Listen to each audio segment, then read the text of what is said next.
Well, what started as a top 5 greatest on-screen friendships list has turned into a top 20.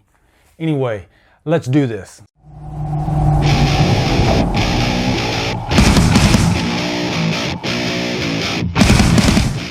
Like I said in the intro, guys, originally I just wanted to do a top 5 on-screen friendships, and then my family was helping me out with a lot of recommendations, and we just kept thinking of more and more and more of them. And we got to about 25 of them, and then I narrowed it down to 20. So we're gonna run through these real quick, but this is gonna be a fun video. We're gonna talk about the best on-screen friendships. So I got my monster ready. Here we go. What better way to start out a top 20 list than with a horror movie? And I'm talking about Shaun and Ed from Shaun of the Dead. When you can take two characters that are just so likable and so funny and put them in a horror movie, to me that just makes for a better horror movie. And nobody does it better than Shaun and Ed. I just had such a blast with this movie just because of how great their friendship really is, all the way to the very end. Now, as you can imagine, there's probably gonna be a few good comedies on this list, and the first one would be the friends from This Is the End. Of course, this is more than two friends because sometimes friends come in, six packs. All the actors in This Is the End, they play so well off of each other. You can tell that they are all good friends off screen as well as on screen, and really that just resonates onto their performances. This Is the End is such a funny movie, and you can tell that a lot of these scenes were improvised, and that's just a testament of how comfortable these guys are with each other. Number 18, this is one of my favorite movies from the 90s, and I'm talking about Mike and Trent from Swingers. Vince Vaughn and Jon Favreau. What makes this duo so great is they're so different. Trent, played superbly by Vince Vaughn, is just one of the most likable characters, and he is that friend that everybody wants to have. He's so confident, he's so sure of himself, but he also makes you feel great about yourself, and that's what he does with Mike. The whole time he's like, you're so money and you don't even know it. And really, Swingers is where Vegas Baby Vegas comes from. Number 17 is one of my favorite childhood movies.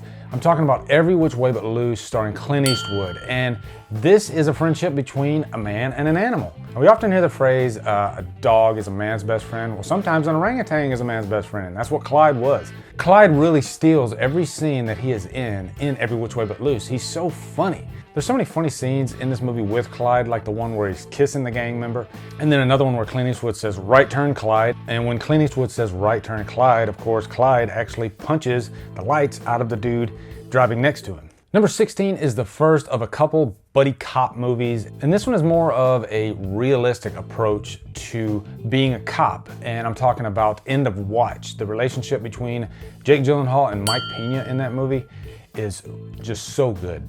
And I think the found footage premise was a really cool way to film this movie because you felt like you were actually getting to drive the back seat in a stakeout and to see what a cop goes through. But the highlight of the movie that you realize over time is that these guys, they're brothers. They're so close to each other. I won't give away anything, but the ending is just such a tearjerker.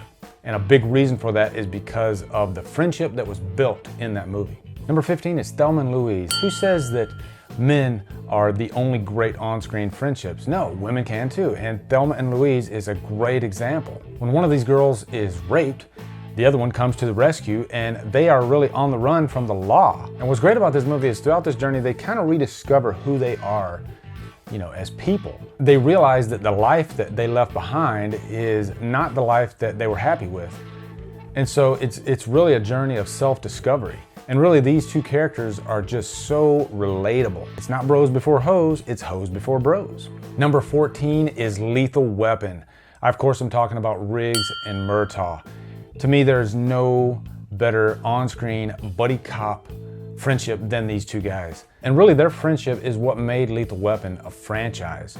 Every single Lethal Weapon movie, even the fourth one, their on-screen chemistry and their friendship is really the core of the movie. And this is another case where they are just complete opposites, but they love each other so much. And what's great about the Lethal Weapon series too is they're not perfect cops. I mean, Riggs is constantly screwing up, constantly making mistakes, and they always have each other's backs, no matter what. Number 13 has so many activities. I'm talking about Step Brothers. If Will Ferrell and John C. Reilly can just do movies together for the rest of their lives, that would be great, because every time they're on screen together, it's just comedy gold. You can tell that these guys are real friends in real life. And Step Brothers is one of the funniest movies I've ever seen, really. And there are so many great one-liners in this movie. And I've heard tell that there is a sequel in the works, so I'm really looking forward to that one. Number 12, talking about Han Solo and Chewbacca. This is another one where it's man and animal, or man and Wookiee. And where there's Han Solo, there's always Chewbacca. Chewbacca is always right behind Han. He's always got his back. And what's cool is Chewbacca will literally rip your arms off if you even touch Han. Number 11 is the reason that I got this guy. Of course, this is Levi. You've seen him in a lot of my videos, but the movie is How to Train Your Dragon. It's about Hiccup and Toothless.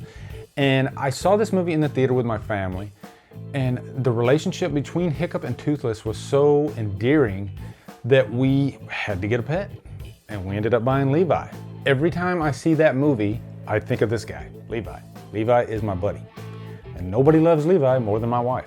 Number 10 is Harry Potter, with Harry, Ron, and Hermione. There's no way that Harry would be able to conquer everything that he has to conquer to fight Voldemort without Ron and Hermione. Ron is that, you know what, I got your back, bro. I'm always there for you.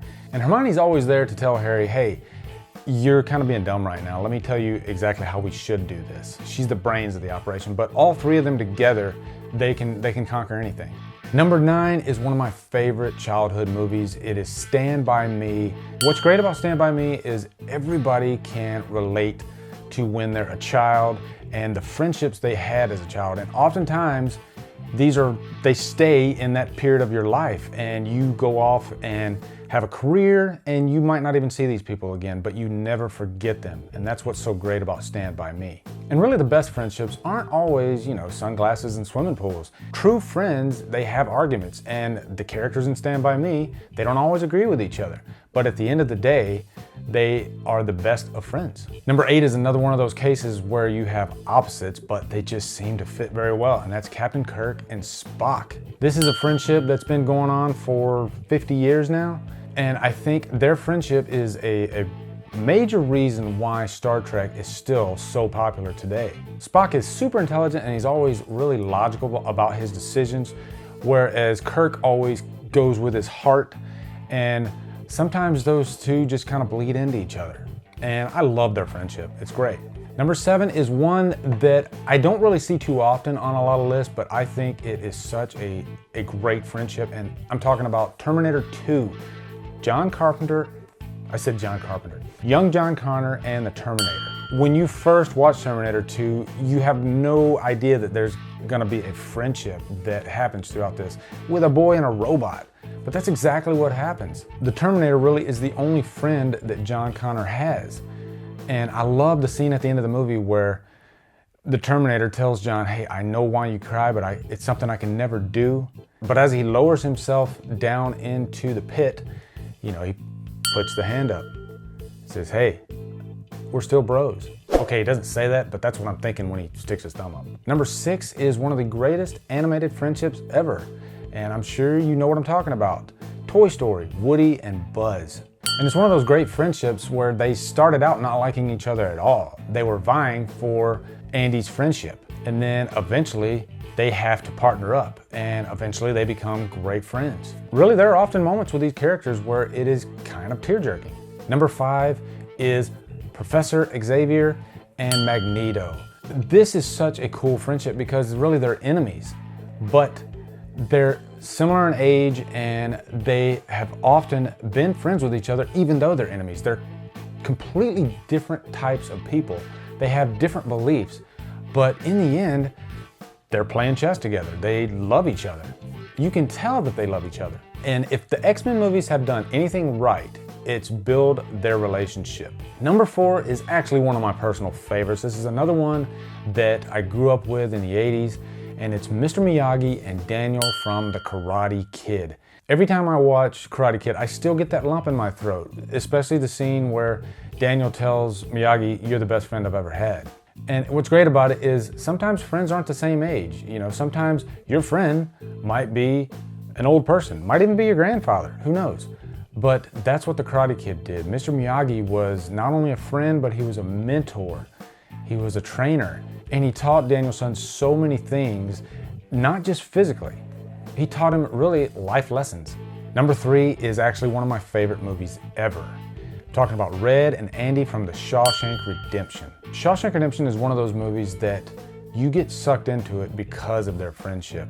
Their friendship is really what saved Andy through 19 years of hell in prison. And the ending of this movie, I am just bawling every time. It is the most beautiful thing ever. And I think it's what every guy wants the last part of his life to be. Number 2 is another tearjerker. It's Castaway. Tom Hanks and Wilson. Ugh. Every time I think about Tom Hanks' character Chuck and Wilson, and the scene where Wilson is floating away, and Chuck is just screaming Wilson, because Wilson was really what got him through 4 years of solitary on an island. At face value, it's hard to buy that a person would start talking to an inanimate object like a ball, but the movie Castaway is just done so well that by the end of the movie, you really feel that there is a friendship between Chuck and Wilson. It's so strong that it is number 2 on my list. What is number 1? Oh, and before I go, I forgot to mention my honorable mention. My honorable mention is Tyler Durden and the no-name Edward Norton character. I guess we'll just call him Jack. I am Jack's best friend. And I wanted to mention that one because A, I do think that there is a friendship there. Tyler is pretty much what all of us want to be. And also, this is my daughter's favorite movie, and I wanted to mention it for her. Number 1 is Sam and Frodo, and I just finished up watching all 6 of the Middle-earth movies, the Hobbit trilogy and the Lord of the Rings. This is the first time I watched all 6 of them in succession. You know, I watched them over the last couple weeks. Every time I watch the Lord of the Rings trilogy, the last 3, I'm just reminded of what a great movie this is, and what a strong friendship Sam and Frodo have. Sam depends on Frodo, and Frodo depends on Sam. And I love how Sam is one of those characters that he constantly puts himself down, and then Frodo's always there to lift him back up and say, no, I want to hear more about Sam. It is just beautiful at the end of the movie when you see Sam literally carrying Frodo on his shoulders up Mordor to get rid of that damn ring. So anyway, guys, that is my top 21 favorite on-screen friendships. What are yours? Looking forward to hearing them. Anyway, guys, thank you so much for watching. Subscribe to Drumdums, follow them on Facebook, Twitter, Instagram, and Letterboxd, and Drumdum out.